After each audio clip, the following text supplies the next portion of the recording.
In this week's Parents in Action, we're talking sports, specifically how to prevent your kids from getting sports-related injuries. More than 3.5 million kids are treated every year for sports-related injuries, so it's really important as parents that we learn and talk about safety equipment.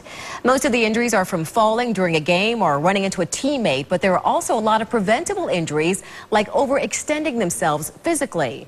Sports and other recreational activities can account for nearly 21% of traumatic brain injuries in kids.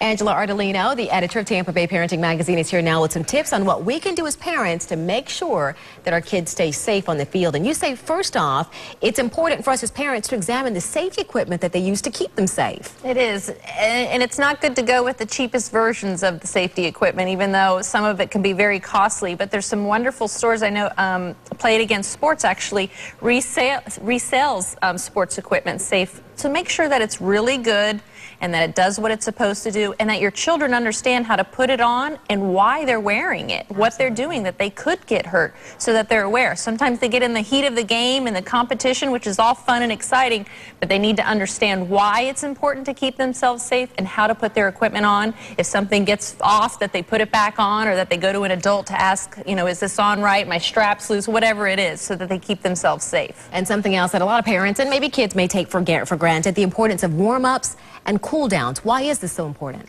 So that they don't just get into the game and they're stiff and not warmed up. But we all know how it feels if we go for a run or a walk and we come back and we're all achy. It's very important for them to warm up. And a lot of times the coach should encourage children to warm up ahead of time. If they don't, then encourage your own child to do it. It's really their responsibility for them to be ready to go out and play. Okay, and a lot of the injuries for kids seem to happen when they're just beginning to learn a sport. So what can parents do about that? I mean, you want them to get out there and play, but what do they do to make sure that they stay safe when they're learning how to play that sport? Well, it's very important for the parent to take responsibility also, that it's not all on the coaches, you know, to teach the kids everything. Practice with them. Let them understand why they're practicing, that they may be going into a game with other kids that have been playing a sport for a long time, and it's them that's just learning it and that they're new, so that they understand why the kids are doing certain things, that they understand what to look for. So practicing with your kids, letting them know what the dangers are and what they need to look out for is so important. You're giving them knowledge. And most importantly, and the easiest, is to keep them hydrated. Absolutely. And with water, drinking water. Forget about sometimes. Absolutely. So teach your child to drink before, during, after, and not wait until they're thirsty. And it's so important for parents to teach kids to take care of themselves. I mean, that's one of the best lessons we can teach our children. And I know St.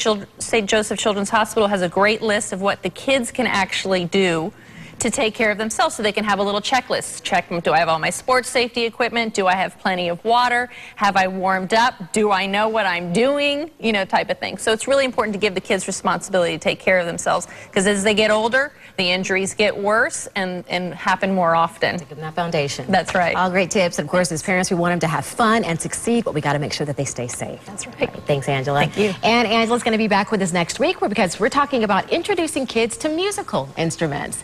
And as always, if you missed any of those points, you want to share them with another parent, just go to our website, abcactionnews.com. You can also find help with a variety of parenting issues on the Tampa Bay Parenting website. That's tvparenting.com.